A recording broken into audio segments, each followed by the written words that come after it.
Yo, yo, what's up mga kabutingting? Good morning sa ating lahat mga kabutingting at welcome back sa ating munting channel. Yan, andito tayo ngayon sa Barangay Mantahan at pagkatapos ng live ko ay kumain muna ako ng almusal at naghanap ng customer. At mayroon ako ditong nahanap na customer, twin tub na Panasonic. Bali, ang problema ay spin dryer. At gusto ko lang palang pasalamatan yung mga umatin sa aking live kaninang umaga. Yan, maraming salamat po sa inyong lahat. At wag na natin patagalin mga kabutingting. Umpisahan natin kagad. Nasa harapan ko lang naman. So yan, kung nakikita nyo mga kabutingting, ayun yung tawag niya na gagawin natin. Ayan ay Panasonic. At kukunin ko lang yung aking gamit dito. Ayan. Ma'am, good morning, ma'am.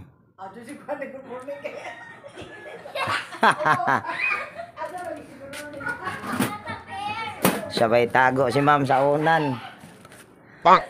Yan, ito mga kabutingting ay siguro may 1 taon ko na itong ginawa. Ang problema nito dati ay spin dryer. Ngayon, spin dryer pa rin. Pero ang ginawa ko talaga nito ay nilinis ko lang yung kanyang shafting. Yung shafting nitong basket. Yan, itong basket na ito. At ang brand nga pala nito mga kabutingting ay Panasonic. Ito ay 6.5 kilograms Aquamax. Yan. Ito ay twin tub, gaya nga na sinabi ko. So, bago ko ito umpisahan ay disclaimer lang. Lahat po ng video na ina-upload ko sa aking YouTube channel ay based lang po sa aking experience at hindi ako dito nagmamagaling. Ito si tatay. Ito, customer ko rin to. Yan, big love shout out sa'yo tayo. Anong pangalan nila tay? Bibi. Bibi? Ba't para yatang babae yung pangalan mo tay? Kasi yan ang binigay ng tatay ko at nanay. Yan. Balik tayo dito sa ating ginagawa. Uy, may Armalite. Ma'am, may Armalite pa dito, ma'am. May Armalite dito. With N to 3. Ayan tay. Ma'am, okay po ba itong outlet nyo rito sa labas, ma'am? Okay. Ha? Okay. Okay daw. Wag muna natin anuhin. Dito muna tayo. Ayan.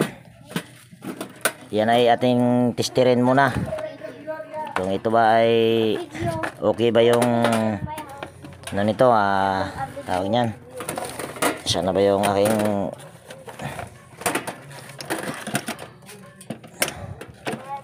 ayan, testerin muna natin pala kung ito ba ay okay pa yung motor. Gulong mo tinga. Ayan. Kaya ayos ko lang yung aking tripod para makita nyo. Yan. So kung nakita nyo mga kabutingting, yung kanyang wire andito na sa taas. Kasi dati dito yan. Tapos nginat-ngat ni Johnny. Kaya inilipat ko dito sa taas.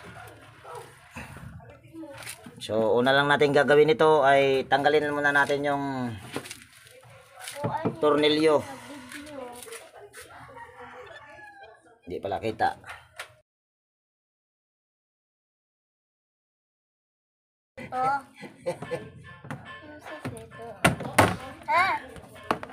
Ayan. Tapos handa ko lang yung aking tester dito. Ayan. Ito yung tester natin.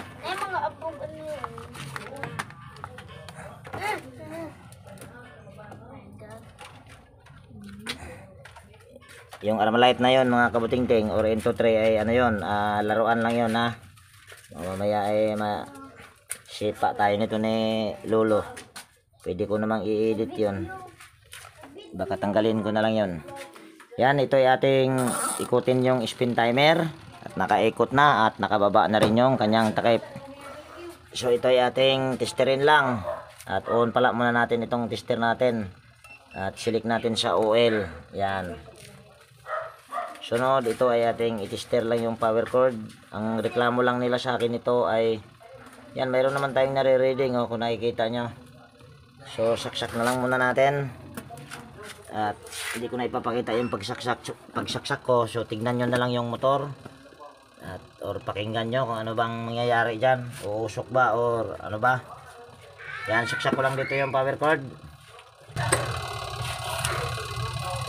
At kung naririnig nyo ay humuhuni or umuugong. So hinugot ko lang yung saksakan dito, yung power cord, at wala na kayong narinig na ugong. At ayusin ko lang yung aking tripod at para makita nyo kung ano yung gagawin. Yan. Check lang natin ito. Ayun, napakahigpit. Kaya siguro ayaw ayaw umikot. Ayan, napakahigpit talaga. Titignan lang natin dito kung baka mamaya ay mayroong pulupot. Yan. Taas lang natin ito, takip. Tapos silipin lang natin. Wala naman. Tapos iikutin mo lang ito. Ayun, kung nakikita nyo ay malambot na. Ayan. Andar na yan. Andar na yan mga kabutingting. Kung makikita nyo, dahil yun ay nag-stack up. Pero ayan ay ating lilinisan. Pero sabi ko nga ay aandar na yan. So isaksak ko lang dito yung power cord dahil naka-on pa naman yung timer sa taas. Ayan, kung nakikita nyo ay umaandar na. So di ba nakikita nyo umaandar na. So sabi ko nga ito ay lilinisan natin. Kasi kung hindi natin lilinisan yung kanyang shafting, ang mangyayari niyan ay uulit lang din. Or pwedeng bukas makalawa ay ganun na naman. So napakadali lang pala nito. Simple lang. So yung ginawa ko nito dati ganun din. Siguro may 1 taon na mahigit. Ma'am, may 1 taon na to mahigit. Inayos ko mama no. Ayan, sobra na daw mga kabutingting kung narinig nyo. So kaso bumalik din ulit. So ito yung gagawin natin dyan ay excuse me naning ha. Okay. Siguro ay medyo makipot dito. Atras lang natin ito dito banda sa likod ko. Dito banda. Yan, dyan. So yan, nandito na tayo sa medyo maluwag mga kabutingting. So sunod lang natin gagawin ito ay tatanggalin natin yung makina para malinis natin yung kanyang shafting at malagyan na rin ng langis. So ganito ang paglinis niyan. Kahit wag mo na baklasin lahat. Kasi malaki ang trabaho pagka ayan ay babaklasin mo pa lahat. So ito yung mga pamamaraan kapag mga ganito ang problema. Pero ito simple lang na problema. Dahil ito naman ay umaandar na. Yan, gumamit lang tayo ng 10mm. Tapos itong ginamit ko pang huli ay 8mm. Nate, para sinadya ko talagang bumili nito dahil pandukot. Yan, tanggal na. Atras ko lang ito at itutumba natin yan.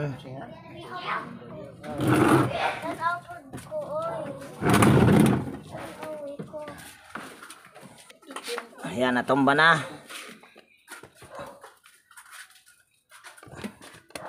Yan, sunod. Tanggalin lang natin itong 3 tornilyo. Yan, kung bago ka nga pala na napadpad dito sa aking munting channel, yan, mega love shoutout sa'yo at pwede bang hilingin ko yung inyong pag-subscribe at pakipindot na rin yung notification bell at ilagay sa all para ma-notify ka pag mayroon akong mga bagong i-upload na video. Ayan, tanggal na yung 3 tornilyo. Sunod ay ayusin ko lang yung aking tripod dito dahil wala tayong taga-video para makita ko na yung gagawin.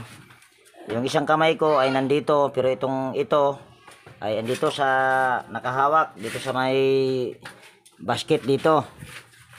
Kaya ang makikita nyo lang ay itong isang kamay ko na itong kanan para matanggal yung kanyang motor. Huwag ka malaglag cellphone ha. Pag nalaglag ka dyan, bahala ka dyan. Nagbibiro lang ako.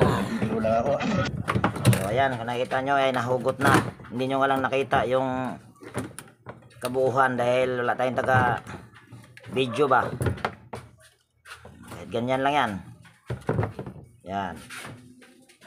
Tapos makikita nyo na yung ihi yan, yung ihi niya na yan, oh, ito. Gaganituhin mo lang yan. At kung nakikita nyo, napakaraming kalawang. Yan, oh, nangitim. So yan ay ating lilihain. At ayusin ko lang yung aking tripod sa pagtayo, para makita nyo yung ginawa ko rin. So yan, ayos ko na yung aking tripod sa paglagay. At mayroon na rin akong liha dito na yan, kung nakikita nyo. So ito ay ating lilihain lang. Para maliliha mo yan, yung isa mong kamay ay nandyan. Itong kaliwa ko, ito, nakahawak doon sa pinaka-tab nya. Hindi nyo lang makikita kasi wala tayong taga-video eh. Kaya sinasabi ko na lang. So ganito yan. Tapos kasi ililihain mo yan pag hindi mo hawakan yung tab doon or yung basket. So ito ay magaganyan. So hindi mo mahirapan ka sa pagliha. So lilihain lang natin at yung kamay ko ay andito na, nakahawak. So gaganituhin mo lang. At yan, habang ayan ay ating nililiha, yan gusto ko lang ipakita yung A31 na sinasabi ko sa aking live kanina na palitan ko yung fan belt. Ayun ay makikita nyo sa pagtesting sa upload ko na short video.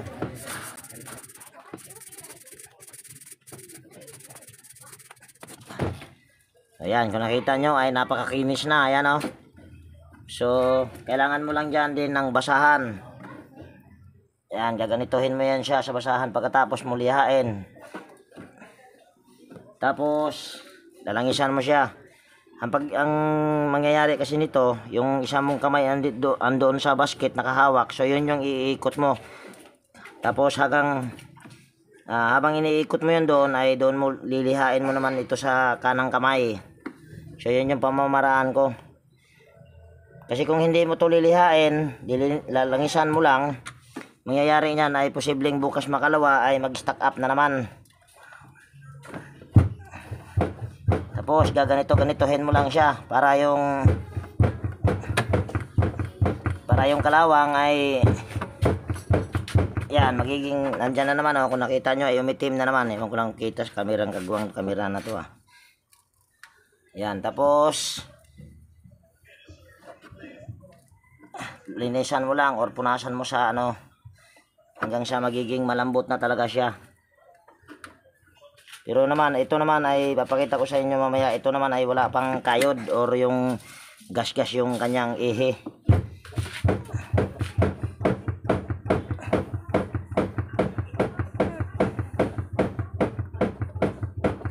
Yan, oh, kung nakikita nyo, grabe kalawang, oh.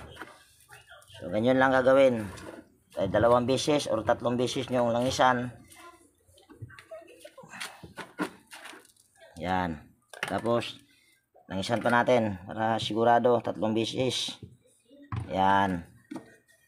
Tapos ganituhin natin ulit. Napakalambot na mga kabutingting. Hindi katulad kanina nung umpisa ay napakatigas. Ayan, ha, kita nyo yung kalawang, oh.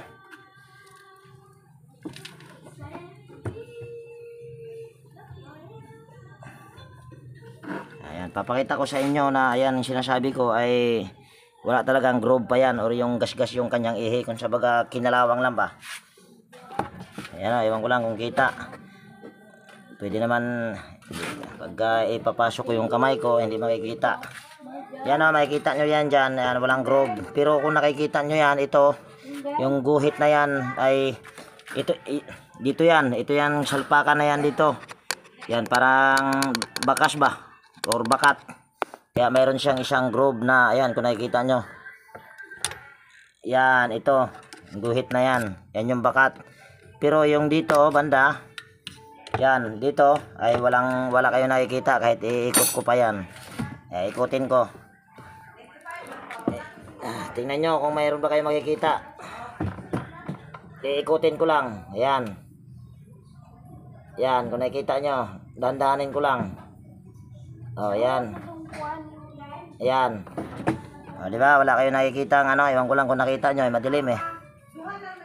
Basta yan ay wala talagang groove.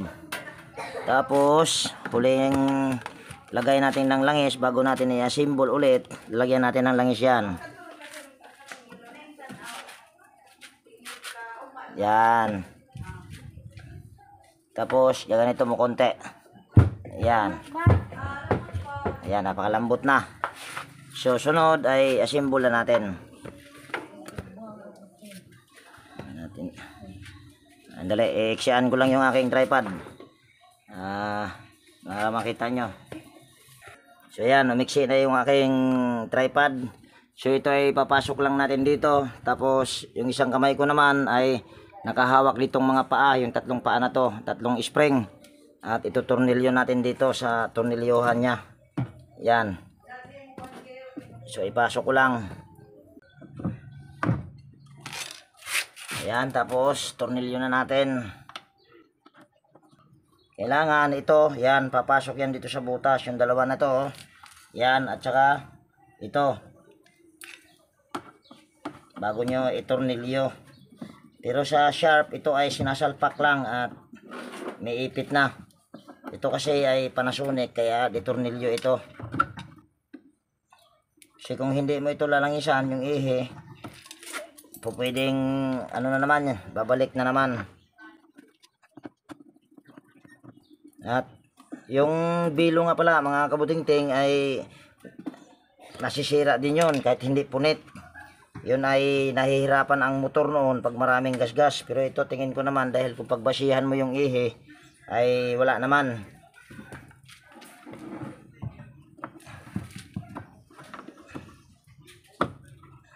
Yan, tornilyo lang natin. Yan. Tapos tatayo na.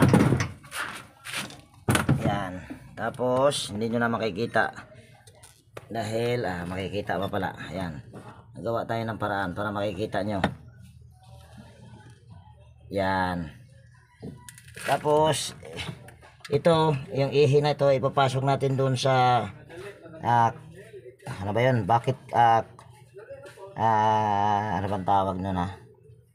Papasok natin sa drying bucket coupling. Yan, sa coupling. At kailangan yung kamay mo dito rin sa basket sa taas. At yung isa naman ay dito sa baba.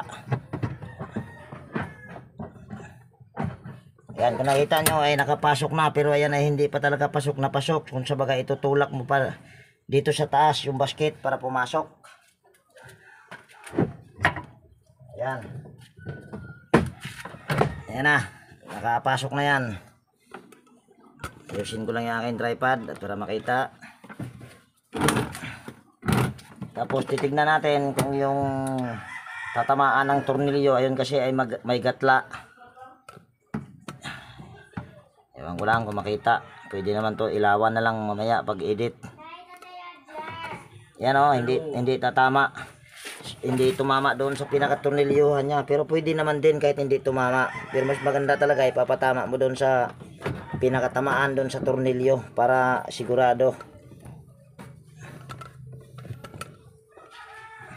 Yan, tingnan natin. Ay, inikot ko na yun doon sa taas pero hindi pa pala tumama. Yan, tingnan natin. Mabingi, kaguwang. Kunti pa. Kunti na lang. Tingnan natin. Naku, sumubra. O yan. Tinamaan na ano na yan, saktong-sakto na talaga yan. So balik na natin tong tornilyo. Dali, para hindi tayo mahirapan, gagamit tayo ng T na 8mm. Yan, tapos pasok natin dyan sa butas at iikutin lang natin. Hindi pala kita, ting, buang kating. Yan.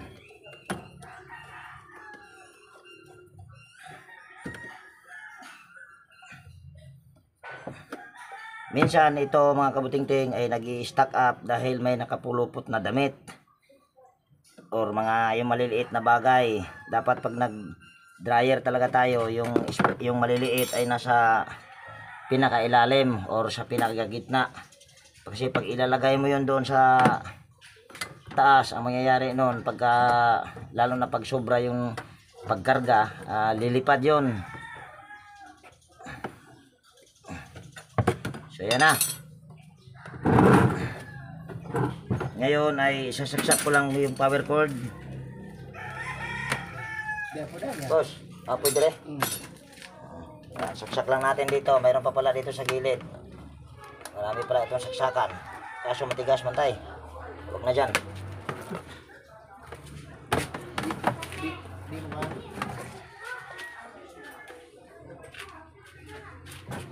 Boss. Ayan, naisaksak ko na yung power cord at pasensya na kung hindi ko na ipinakita. Ngayon ay ikutin ko lang yung spin timer at titignan nyo kung ayan ba ay iikot na talaga ng maganda. Ikot ko lang yung spin timer. Wala. Anong nangyari? Bakit wala? Yan, kung nakita nyo ay wala pa rin. Anong nangyari? Para yatang hindi maganda yung ikot.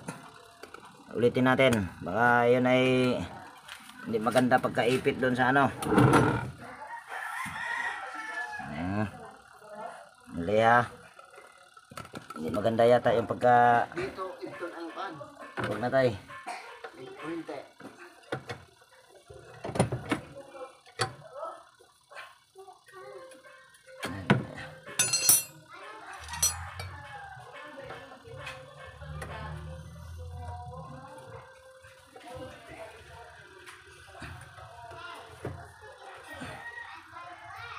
Yan.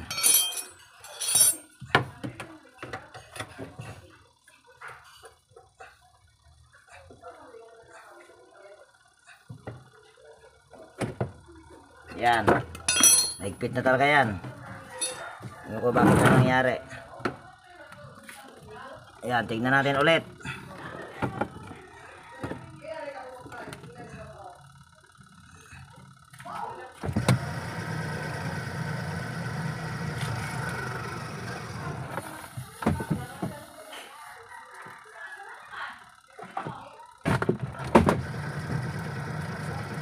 Yan, kung nakita nyo ay umiikot na. Yan, gumigiwang-giwang na. Kaso parang hindi rin pa rin maganda. Bakit kaya? Baka hindi ba kaya naipit yung, hindi kaya masyadong naipit yung ano, anak ng tipaklong. Ang hindi yata maganda yung pagka tornilyo ah. Ulitin natin.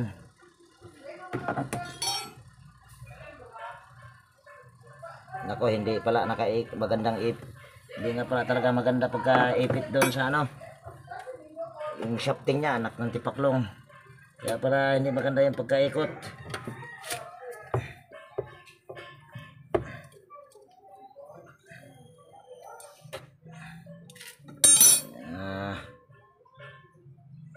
Kaya pala tingnan mo, yan napaka-iksi lang, baka hindi nga umabot ito sa ehe.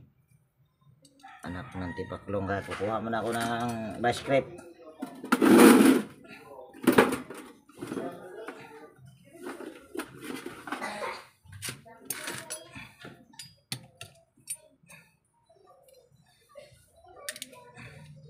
Ito yung vice grip natin. Ito kasi pag ipipilit mo, ito ay pag hindi ito tumagos doon sa pinaka-ehe niya, mangyayari niyan, sisirain yung ano, pinaka-coupling niya. O yung drying bucket coupling. Hindi ko na masyadong alam to, basta tinuro lang sa akin ito ni Sir Robert Mandap sa comment. Ang tawag nga daw doon ay yun.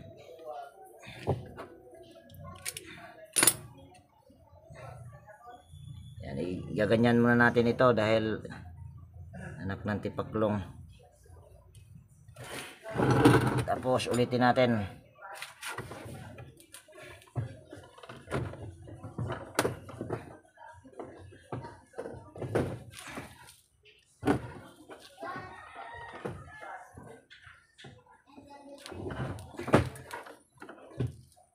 O yan, pwede na yan. Yan, okay na yan. Tapos tornilyo natin.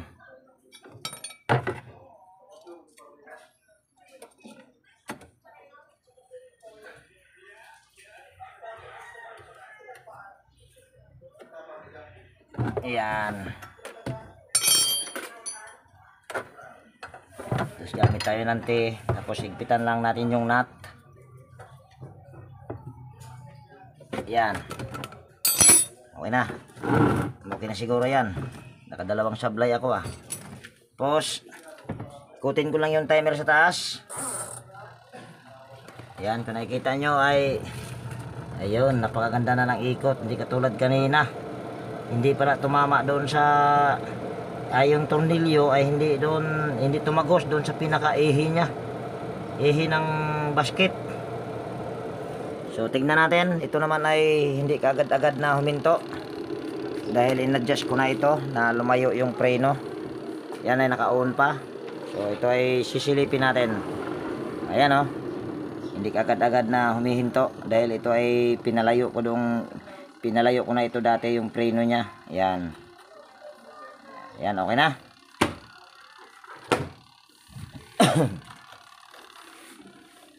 So ito ay ating itutornilyo na. Ibabalik na natin, takpan na natin. Dahil ang problema nitong dryer na ito ay yun lang. Yun lang naman. Sabaga linis lang ito ang problema nito. So yan ay tatakpan na natin. Kaliyog ra ko tornilyo diha tay. Ay tornilyo diha tay. Duha ka buok. Wa. Ay man dito. Diha ra man to kanina. Ang gida. So igaganyan lang natin ito dahil ito ay sa taas ko na inilagay. Oops. Anak ng tipaklong. Natumba pa. Mayam na yan tay. Anak ako na maghanap. Tornilyo lang natin. At na sagi pa yung ating kamera sa tawag niyan. Sa hose. Pa. Ayan. Ito tulak lang natin to. Ayan. Tapos hanapin ko muna yung tornilyo nito dahil hindi ko na alam kung saan ko nilagay yung tornilyo na yun. Kagbuwang. So ayan mga kabutingting, hindi ko pala na-play. Anak ng tipaklong, nakalimutan kong i-play mga kabutingting yung pag tornilyo ko dito sa likod. Yan, hindi ko natuloy na ipakita. Akala ko salita ako ng salita. Tapos, papatayin ko na sana. Yung nagsalita na sana ako dito dahil tinapos ko na. Pag papatayin ko na sana dito, yun, hindi pala naka-play. Kagwang naka-pause pala. So, ulitin ko na naman. So, pangalawang testing na ito. Tawa tuloy si tatay. Anak ng tipaklong talaga. So, ito ay ipa-final testing na lang natin. Ang pinaka-problema lang talaga nito ay nag-stack up at nilinis lang natin yung ihi. Yun lang, wala nang iba. So ito ay pa-final testing natin. Ito ay ikutin lang natin. So sabi ko nga ay nakapangalawang tuloy ako final testing dahil salita ako ng salita. Naka-post pala, kagwang talaga si Inting. So ayan, kung nakikita nyo ay gumagana na at pwede nating silipin dito. Ayan. Ayan o. Hindi lang siya huminto kagad dahil ito ay aking na to, in-adjust ko na yung pinaka-preno doon. Para yan ay kung sabaga kasi yung brake pad din nito ay matawag sa Tagalog niyan, pudpud na ba? So ganun lang. So andar na naman yan pag ayan ay tataas dahil naka-on pa yung spin timer. So yan, dito ko natapusin yung video natin sa araw na ito mga kabutingting. At kung nagustuhan mo itong video na ito at kung mayroon kang nakuha ditong konting kaalaman, pwede bang hilingin ko yung pag-like at pag-share at higit sa lahat, kung bago ka na napadpad dito sa aking munting channel, pwede bang hilingin ko na rin yung inyong pag-subscribe at pakipindot na rin yung notification bell at ilagay sa all para ma-notify ka pag mayroon akong mga bagong i-upload na video. So yan, laging nag-iwan sa inyo ng ingat tayo palagi at God bless po sa ating lahat mga kabutingting. Yan, bye bye na po. Okay na tay? Okay na? Okay na. Okay na.